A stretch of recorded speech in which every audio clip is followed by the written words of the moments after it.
Salah satu yang ditawarkan dari 5 yang disebutkan oleh Pak Menko adalah berkaitan dengan, deregulasi yang dilakukan, Iya. begitu. Ini yang saya tangkap adalah deregulasi apa nih, berarti apa yang kita sudah lakukan terkait dengan memprotek produk-produk kita ini akan dilonggarkan, alias Iya. bisa dikatakan salah satunya adalah TKDN. Bagaimana, Iya.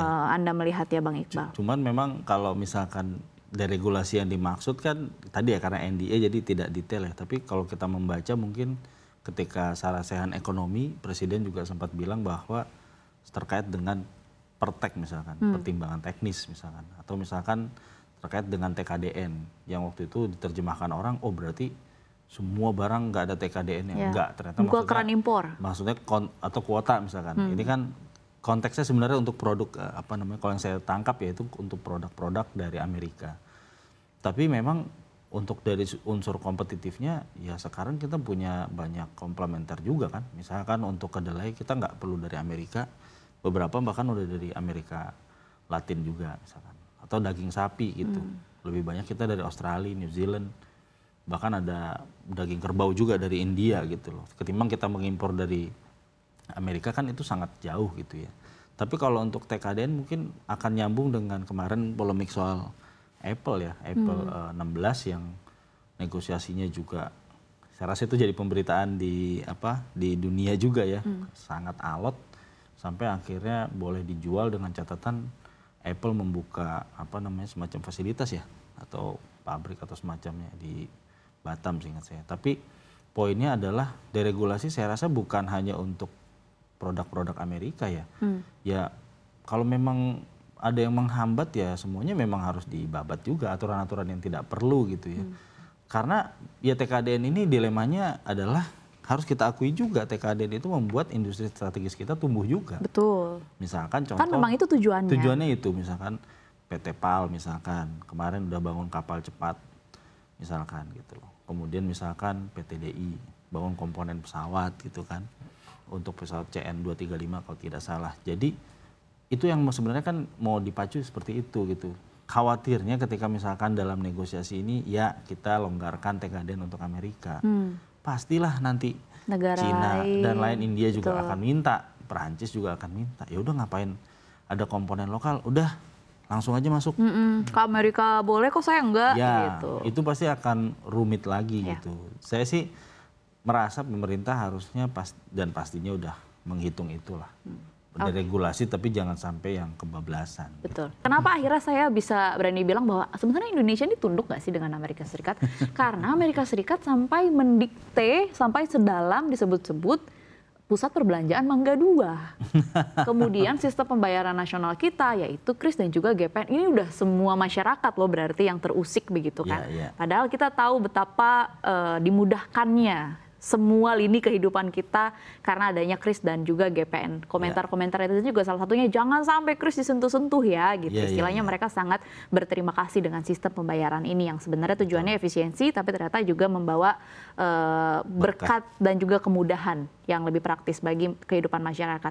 Nah, dari 2 sistem pembayaran ini yang akhirnya dicolek oleh Amerika Serikat yang katanya sih sebenarnya nggak terlalu dibahas juga ya di pertemuan ini. Bisa dikatakankah memang Amerika Serikat ini ingin menundukkan Indonesia? Mungkin kalau Indonesia tunduk belum atau tidak begitu.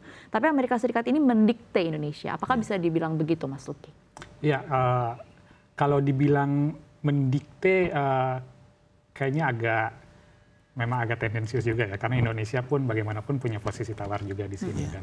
Dan tapi kalau dibilang Amerika ingin untung, oh jelas gitu. Amerika jelas ingin untung. Dan kalau mereka beberapa waktu lalu menyolek soal KRIS, GPN gitu dari laporan Kementerian Perdagangannya itu menurut saya sesuatu yang wajar lah. Itu wajar mereka mendapat laporan dari Indonesia, apapun aspek yang dinilai merugikan mereka pasti menjadi perhatian untuk mereka gitu. Tapi sejauh ini memang dalam negosiasi ini itu memang tidak dibahas secara spesifik ya. Jadi saya rasa memang fokusnya lebih ke defisit, masih ke defisit neraca perdagangan ya. Jadi menyelesaikan hal-hal yang besar terlebih dahulu, bagaimana Amerika Serikat bisa mengurangi defisitnya ke Indonesia. Bahkan kalau bisa mungkin harapan mereka pastinya akan surplus ya. Tapi satu hal yang perlu diingat bahwa dalam negosiasi ini kedua pihak ingin menang gitu. Ya. Artinya kita tidak bisa menang sendiri juga, dan inilah yang Keuntungan sebesar-besarnya. betul, semua masing-masing pihak pasti ingin memiliki keuntungan sebesar-besarnya, tapi namanya negosiasi ada dua pihak di sini yang berunding ya. Jadi bisa saja ada sesuatu yang sedikit harus kita korbankan, tapi nanti hasil akhirnya apakah kita secara umum mendapatkan keuntungan atau tidak. Mungkin itu yang nanti akan terjawab ketika negosiasi selesai. Ketika kita di situ mungkin kita baru bisa bilang apakah Indonesia tunduk atau tidak. Oke. Nah, tadi kan kita juga sudah review bahwa sebenarnya China sudah ada tanda-tanda sedikit sudah melunak begitu. Kalau akhirnya Amerika Serikat sudah melunak memang ya, sudah dinyatakan oleh Presiden Amerika Serikat Donald Trump. Kemudian China secara resmi juga mengumumkan bahwa dirinya melunak. Nah, ini kan berarti kan sudah mulai adem nih, perangnya sudah mulai dingin begitu. Apakah ini juga akan berpengaruh positif terhadap perdagangan global dan juga sebenarnya pasar keuangan kita? Mungkin boleh Bang Iqbal singkat saja. Harapannya memang setelah kalau melunak ya, apalagi nanti setelah 90 hari misalkan, enggak 90 hari ya, tinggal berapa puluh hari lagi ini. Kemudian ternyata misalkan dampaknya terutama ke 5 negara lah yang menyebabkan defisit dengan US itu ternyata tidak terlalu besar tarifnya gitu ya. Itu memang implikasinya udah pasti ke perdagangan global. Khusus untuk Indonesia sebenarnya balik lagi ke yang kita bahas di awal tadi, bahwa industri kemudian juga pekerja bahkan pemerintah itu semuanya punya kepastian akhirnya bahwa ekspor ke Amerika itu tetap bisa berjalan gitu, walaupun katakanlah kena tarif ya, tapi mungkin tarifnya tidak sebesar yang diancam gitu oleh pemerintah Amerika. Sebenarnya itu sih, karena sekarang kan gini ya, karena ini udah pasarnya kan udah pasti ya, misalkan untuk produk-produk tadi misalkan furniture, perikanan dan seterusnya. Ketika ini tarifnya tinggi, otomatis kan para eksportir ini atau pengusaha kita harus mencari pasar yang baru kan.